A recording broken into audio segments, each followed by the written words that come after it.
Alors, autant que ce soit pour ceux qui sont les dirigeants, ce qu'on appelle communément les élites nationales, les élites mondiales, bah oui, ils sont de plus en plus riches, eh oui, et vous êtes de plus en plus pauvres, et à qui tirera la couverture contre soi, vers soi, le plus fort possible. Alors, bien sûr que on va pas manquer non plus de vous noyer sur des informations quotidiennes et récurrentes que sont les agressions, tout ce qu'il y a. Mais est-ce que fondamentalement, c'est inscrit dans ce modèle social d'être en humanité où les êtres humains ne sont plus que des prédateurs les uns pour les autres? Prédateurs financiers, prédateurs dans toutes ses formes. Il faut voir comment la société humaine ou d'être humain s'est déployée, s'est développée comme type de prédation.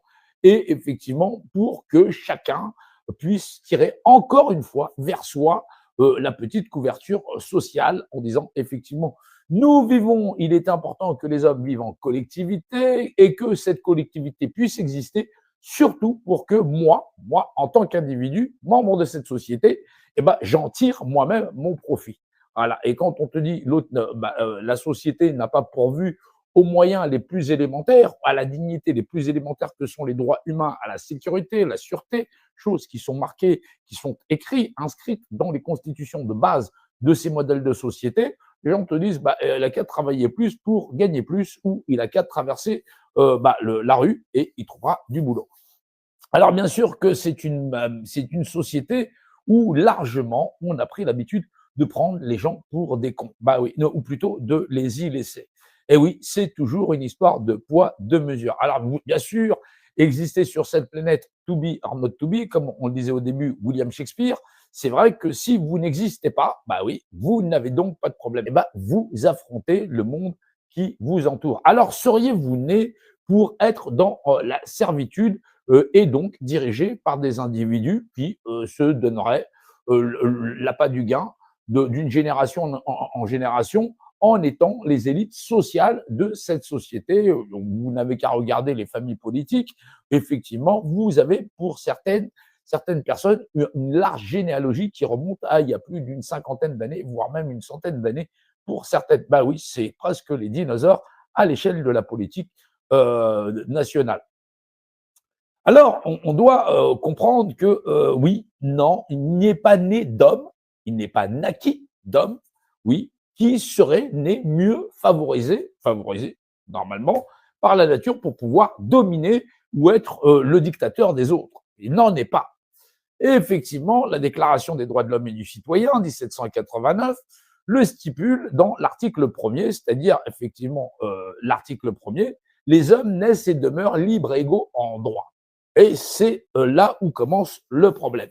Alors, dans ce problème-là, on va dire que l'homme, il va tout simplement accepter de donner sa propre représentation à un autre individu qui va devenir son administrateur.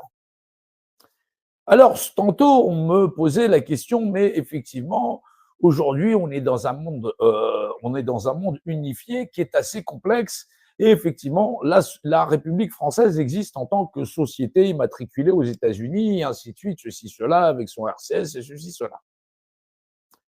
Alors, il faut comprendre que poids et mesure de l'existence humaine à travers ce monde, les hommes ont dû apprendre à vivre ensemble, tout simplement.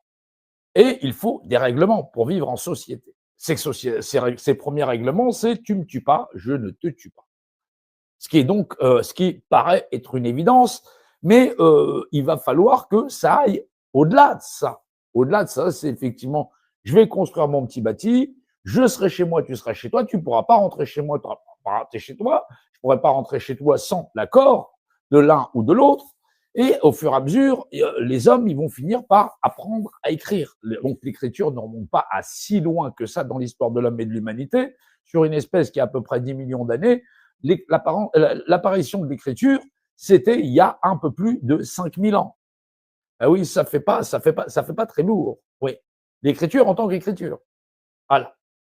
Et c'était pas tout à fait comme nous la connaissons aujourd'hui avec des bouquins qui sont diffusés. Non, non, non, non, non, non.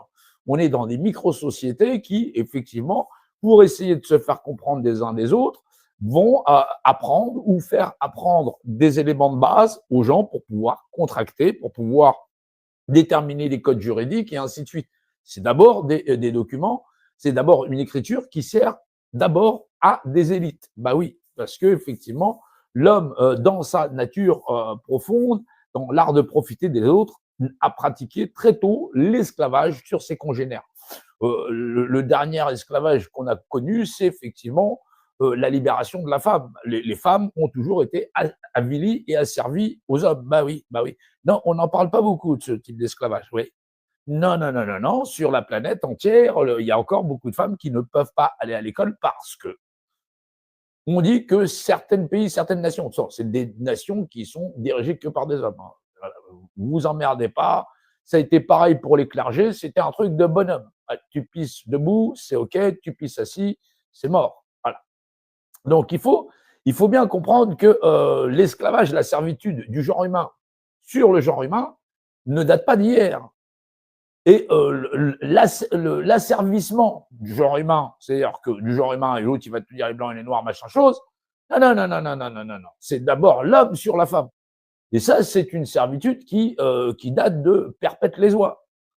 Ah oui, c'est avant, les gens, ils échangeaient des chèvres, des chameaux, de ce que tu veux, contre une bonne femme. Voilà. C'était une monnaie comme une autre. Voilà, bon, on s'en fout ce qu'elle va devenir. C'est pas le voilà. Voilà, un bonhomme, c'est un guerrier, ceci, cela, c'est voilà. Et donc la condition de la femme, voilà. Et est-ce que c'est rentré comme est-ce que ça a été déclaré par l'humanité comme étant de l'esclavage? La réponse c'est non. Et on te dira non, non, non, les femmes n'étaient pas esclaves. Et pourtant elles l'étaient. C'est terrible. Voilà. Ouais, attendez juste à l'instant.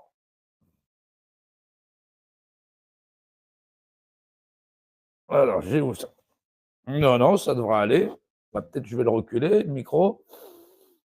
Alors, il faut arriver à comprendre que l'homme et la femme,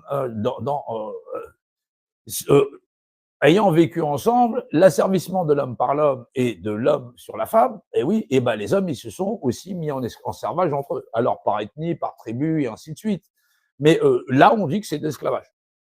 Et par contre, du masculin sur le féminin, ça n'en est pas. Ben non, bah c'est ce qu'on appelle ouais, la nature. Ouais, ben, bien sûr, bien sûr, bien sûr, bien sûr, bien sûr.